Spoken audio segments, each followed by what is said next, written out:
Hey folks, how y'all doing? Have you ever thought about a telescoping ladder? Well, I have, and here we got one here from VEVOR that we're going to try out today. Do an honest review of this, folks. I don't know, 400 pound capacity, aluminum alloy, 3-inch prop head. It's bendable. Ever hear of a ladder that's bendable? It's got me a little scared. I'll tell you what, I'm sure it's perfectly safe. Let's take a closer look and see if it is.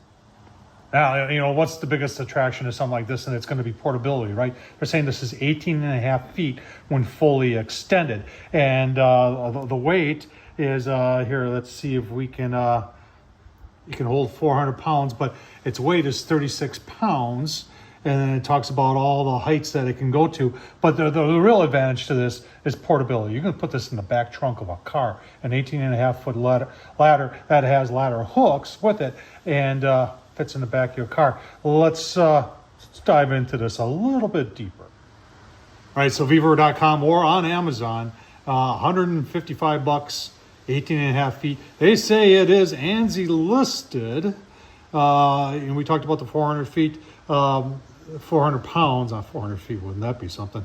But 400 pound that it can handle. It's got something about you can use down to like 40, minus 40. I don't know who's going to be in a ladder when it's minus 40, but apparently this is made out of high-grade aluminum, and it's got a lot of cool things going on with it, which we can only find out by playing with it. Let's undo it and take a look and see how sturdy it is. All right, so we want to look at the instruction manual first. And from a safety standpoint, you want to make sure you read and understand everything here. And now in here, they're saying it's 420 pounds.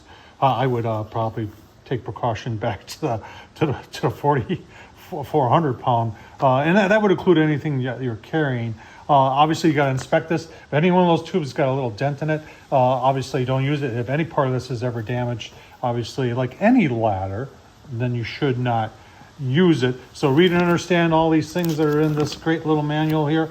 It talks about how you can use the partial extension of the ladder. Just got to be careful of that one big step there. It talks about locked and unlocked, and I'm sure that's those black things right there. So you got to make sure every time you extend it that every single one of those are in place, because if you got one side locked in, the other side not, and that could be one of the downfalls of a system like this, is that then you put a lot of pressure on that, and it you know, obviously you wouldn't want it to fail while you're 18.5 feet in the air.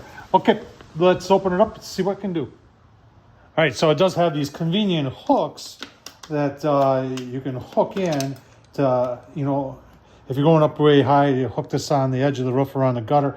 Remember though, if you're then transitioning to the roof itself, you got to have 3 rungs above your landing platform. So this would be great if you're just going up and you want to secure it at the top. It does seem pretty heavy duty, and I think that's pretty cool idea. Then the cap goes back onto that, and that's what these 2 locking pins on for either side is for your roof hooks. All right, I love reading warning stickers. Never climb on the last meter from the top of the ladder. You can lose your balance. Yeah, that's good advice there. Securely place thumbs on latches when closing. Yeah, because these things just slide down real fast, and if they're not sliding, that means they're bent and you shouldn't use it. All right, so how does it extend? You have to press anything and all I've been trying here is that it just comes up right itself, and then these automatically lock in, and to unlock it, you just don't put your hands here, keep your hands on the outside here, then like that. Yeah, that would hurt if you had your hands in there. So, you know, I mean, it extends really nicely, effortlessly almost, you know. And then once again, to put it down, I think you would start on the top ones and put that down, and then from here, keep your hands out of there and put that down like that. Pretty cool. Let's try getting it a little bit more extended. All right, I got it extended against the garage, and I'll tell you what, that was effortless to do that. And it goes up really, really quick.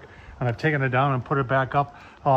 They do have these extended foot pedals for you, for your feet to go on. I like that. And I mean, it seems pretty rigid. I mean, we're only extended, not even, well, maybe half, over half, maybe to 12 feet. But that was pretty cool. Let's go up the rest of the way. All right, well, that was easy. And it seems like it's pretty solid. Let's try climbing on it. All right, let's take a little climb.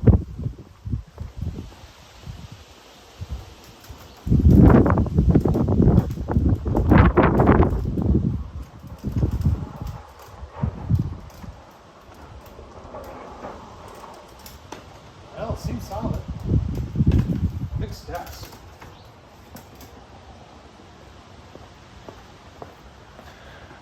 Well, I made it. Were you watching? How much should it have been? It didn't seem like it. I mean, it really seemed pretty solid.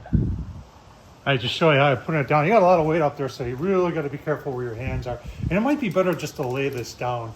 But if you're going to do it this way, from the vertical position, just watch your hands. I mean, it is doable. Just like that. And we got the other ones to do, and give me my final thoughts. All right, well, I still think it's pretty cool. Read and understand all the safety precautions with any ladder anytime. You remember this thing is aluminum, so it will conduct electricity. So stay away from overhead wires or any sort of wires. And and that's a good policy with any kind of ladder. Remember, most products, when wet, including wood, will conduct. VEVOR.com. Check it out. I'll leave the link down below. I think it's pretty cool. What do you think? Thanks for watching, folks.